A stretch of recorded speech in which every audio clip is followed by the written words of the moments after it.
you are comfortable and complicit with where our nation is at today, if you are part of the problem rather than the solution, if you are quiet and unconcerned, if you are a silent shepherd, God help you.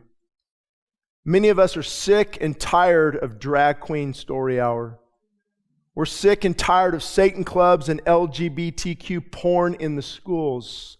If you've been following this week what's in Florida, what they found in the school is appalling. A political party that says men can have babies and who protect pedophiles while killing the unborn. There is no fear of God in this place. And I've shared this with some of you before, but some time ago, I think it was Mike Huckabee, I sat speechless as I listened to him recount his trip to the Holocaust Museum with his young daughter. They walked by photos of the death camps and gas chambers. His daughter silently contemplated the horrors that were unfolding before her eyes. When the tour ended, they drove home without saying a word. And the father wondered, did she truly understand the significance of this event? Was she too young to view such depravity? Did I make a mistake taking my 12-year-old to this? And his questions were answered nearly 2 hours later when his daughter finally looked at him and asked, "Daddy, why didn't someone do something?" Why didn't someone do something? Will we have to answer that same question in our generation? And I thought about this. I don't know if I want to share it, but I think it's appropriate. I was actually born here in Los Angeles County, where all 5 of my children were also born and where my parents are buried, just over that hill. My dad came here in the 1950s from the farms of Oklahoma, and my mom from Southern California, back when men were tough as nails and hard work was an asset, not a liability. Masculinity wasn't toxic, it was symbolic of God's design. I was taught how to hunt, how to fish, how to operate heavy equipment, everything from dozers, excavators, loaders, Caterpillar, John Deere. My grandpa built the local Little League field, and my mom prayed down heaven just over that hill. I met and married my wife, raised our kids, and planted Westside Christian Fellowship. I taught my son to throw his first pitch, took my daughters to their first dance, and watched all of them take their first steps, shed their first tears, and commit their lives to God just over that hill. I may be buried here someday, and I don't want to hear, why didn't someone do something? You see, I believe, folks, and I catch heat for this all the time, but I believe California and America are worth fighting for. I really believe that.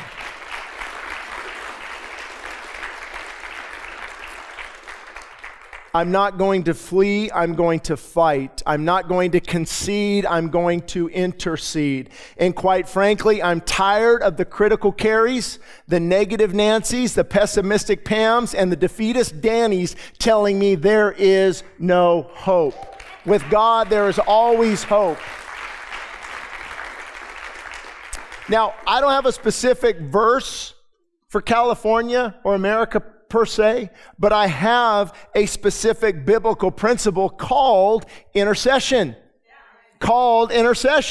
Let me tell you briefly about intercession. Moses went before the people and he interceded, said, God, stay your hand of judgment. Don't wipe them out. Abram went before even Sodom and Gomorrah. He stood between it and said, Lord, do not destroy these cities. Give me 50, give me 40, give me 30, give me 20 righteous men, and I will spare it because of my servant Abram's sake.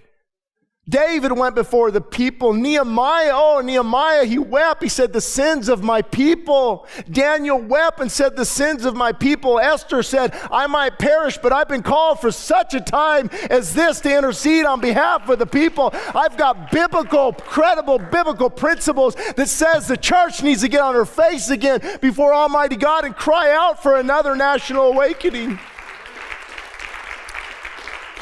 Oh, hold on. I didn't tell you about Ezekiel. God says, it opens up in the book of Ezekiel, Son of man, go to this rebellious people and tell them of their sins. They will not hear you, but they will know that a prophet of God has stood among them. And he goes on to say, I've called you to be a watchman on the wall, to warn, to confront. Instead of the balm of Gilead, we have the poison of Jerusalem running through our veins.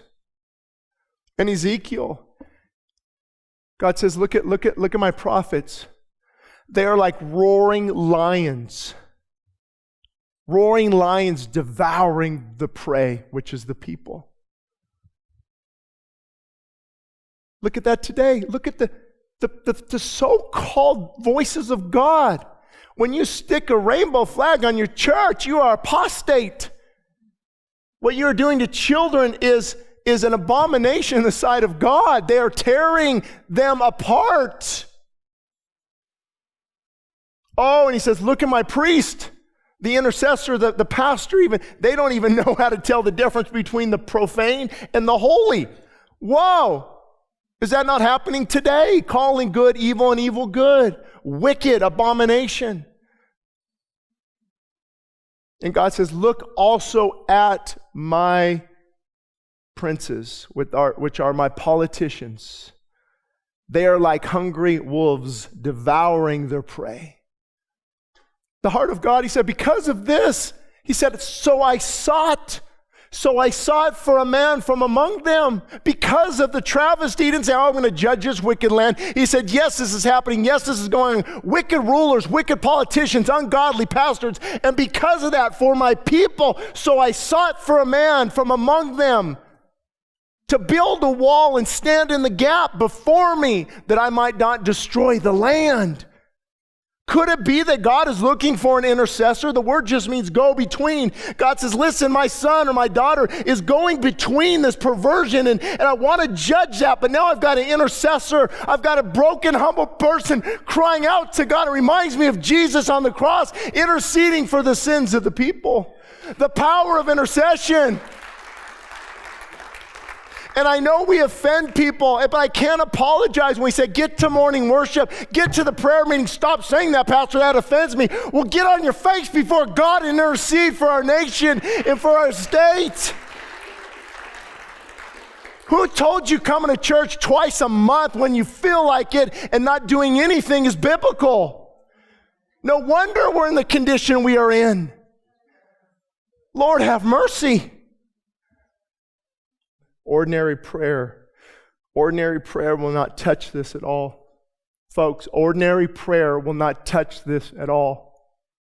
I don't know how much I should say, but I was just invited to they get the prayer, National Day of Prayer coming up. We're going to actually have it here on a Wednesday night instead of Thursday morning. I said, I'm tired of going to these and listening to men with no power.